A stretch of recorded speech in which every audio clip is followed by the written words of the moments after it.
Vamos a presentar las mociones que llevamos al pleno que se celebrará el próximo lunes 2 de diciembre. La primera de las mociones es en defensa de la radio y televisión valenciana, en contra del cierre de este ente público. Hoy es un día triste para los valencianos y las valencianas. Tras la sentencia a muerte de la radio y televisión valenciana, firmada en las Cortes Valencianas el pasado miércoles, el Partido Popular está dando hoy, en estos momentos, un golpe de Estado a la soberanía ciudadana, intentando cerrar por la fuerza la emisión de nuestra radiotelevisión pública y desalojando forzosamente su edificio.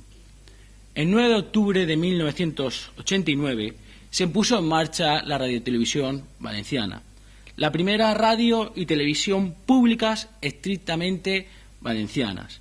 Representó una oportunidad histórica para dotar al país valenciano de una herramienta fundamental que fomentara nuestra lengua y nuestra cultura, que ofreciera un servicio público básico a la ciudadanía y un medio informativo plural y próximo.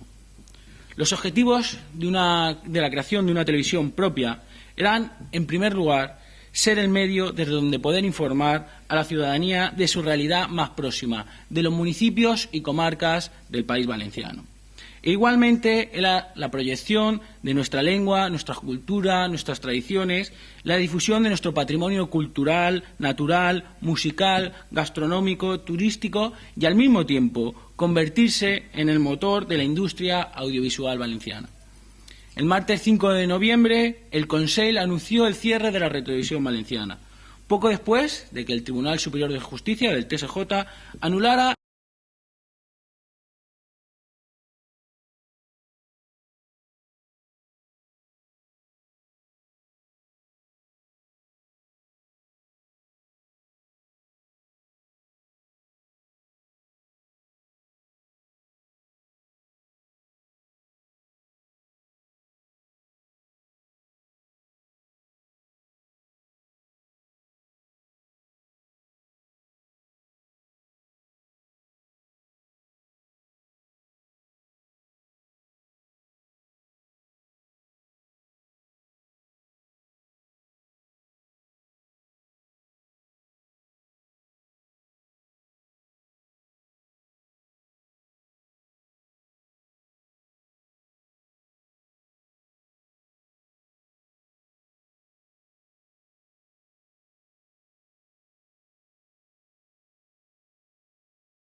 La segunda de las mociones que planteamos para su debate en el próximo pleno tiene que ver con el anteproyecto de pensiones que presentó el Partido Popular el pasado 13 de septiembre, un anteproyecto por el cual la subida de las pensiones se desvincula del IPC, estableciendo para la revalorización de las pensiones un suelo o mínimo del 0,25% y un techo máximo del IPC más el 0,25%. Según el Gobierno, en los próximos 9 años las pensiones solo subirán un 0,25% anual.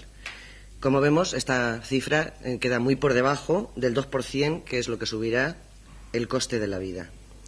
Esto supondrá, por tanto, una pérdida de poder adquisitivo de las pensiones del 15,75%, siempre que la inflación no supere el 2%. Y como estamos viendo estos últimos años, ese índice ha subido al 3%. Las pensiones, por tanto, subirán. ¿Cuándo subirán ese IPC más el 0,25%? ¿Cuándo subirán, en ese caso, las pensiones? Solamente en los años en que haya superávit. Se necesitarían, por tanto, más de 7 años de subida continua de las pensiones para recuperar el poder adquisitivo perdido en solo un año malo o año con déficit. Necesitaríamos eso, 7 años. En el año 2019 entrará, según esta reforma, entrará en vigor un factor que llaman de igualdad intergeneracional, ¿no? De igualdad entre los pensionistas, que se basa, este factor se basa en la previsión del crecimiento de la esperanza de vida. A partir de los 67 años aplicarán una fórmula por la cual se disminuirá la pensión inicial cada 5 años. Es decir, la longevidad o el cumplir años está castigado, evidentemente, con este factor de igualdad que se ha sacado el Gobierno de la manga, ¿no? Hablando del tema de las pensiones, la pensión media apenas alcanza, en nuestro país, la pensión media apenas alcanza los 800 euros mensuales. Esta cifra, por debajo de esta cifra quedan miles de pensionistas. Más del 50% de los pensionistas no superan los 700 euros mensuales. Y el 25% de las pensiones contributivas y el total de las no contributivas están por debajo del umbral de la pobreza. Esa es la realidad. A esto hay que añadir las subidas de luz, agua, gas, transporte, cesta de la compra y copago sanitario que afecta especialmente a los pensionistas. Todas estas circunstancias merman aún más el escaso poder adquisitivo de las pensiones. Y la reforma del Gobierno lo que va a ocasionar es que va a agravar mucho más esta situación y va a condenar a la miseria a buena parte de las y los pensionistas de nuestro país. ¿Cómo justifica el Gobierno esta reforma?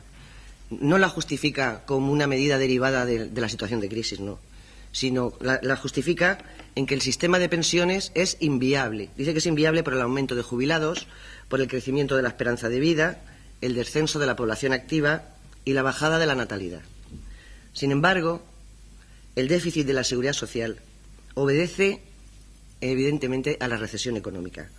¿Qué ha provocado? Esta recesión ha provocado el aumento del paro y los recortes de los salarios, así como también se debe a las exenciones que ha habido a las cuotas patronales a la seguridad social. La política económica del Gobierno, por tanto, con su reforma laboral y la pérdida de empleo público, es la responsable del aumento del paro y de la bajada de salarios. Todo ello, todas estas medidas, está claro que están encaminadas a un objetivo que es la privatización de servicios y al ahorro del gasto para dedicarlo al pago de esa famosa deuda que es ilegítima totalmente, una deuda contraída para salvar a los bancos, una deuda que no corresponde a deuda ciudadana, a gasto de los servicios públicos, sino que en su mayor parte se debe a esa deuda que tienen contraída por salvar a los bancos y a las grandes empresas. Y esa es la realidad. Las pensiones, por tanto, en el futuro que espera para las pensiones van a tener un carácter evidentemente benéfico, asistencial, benéfico. No van a ser consideradas ya como un derecho por todos los años que hemos estado cotizando, todos los años de nuestra vida laboral que hemos estado cotizando. Esto lo que va a producir es que va a obligar a muchos pensionistas, los que puedan, evidentemente, aquellos que puedan pagárselo, a completar estas pensiones de miseria con planes privados de pensiones, como digo, para quien pueda costeárselo, y de esta manera los bancos, desde luego, siguen haciendo negocio. Por tanto, para nosotros el sistema público de pensiones no está amenazado en absoluto y, desde luego, proponemos medidas para consolidarlo, garantizarlo y mejorarlo, de forma que sea posible aumentar las pensiones, sobre todo las más bajas, mejorando la capacidad adquisitiva de los pensionistas, asegurando la revalorización de las pensiones vinculadas al IPC y reduciendo la edad de jubilación. Los recursos que son necesarios para el fortalecimiento del sistema público de pensiones, esos recursos no van a hacer peligrar la economía y sí que van a contribuir a mejorar el consumo y a garantizar también la cohesión social. Por tanto, proponemos al Pleno para su debate y, en su caso, aprobación, que el Ayuntamiento rechace el proyecto o el anteproyecto de ley de reforma de las pensiones públicas, que se abra un debate público, transparente y plural sobre el futuro de las pensiones, para que no se financien exclusivamente por la seguridad social, sino que se diversifique su financiación con los presupuestos generales del Estado. Que el Gobierno, a su vez, mantenga el poder adquisitivo de las pensiones de acuerdo con el IPC. Y, por último, que el Gobierno aumente las pensiones, sobre todo las mínimas, en lo que queda de legislatura, para que los y las pensionistas vivan con dignidad.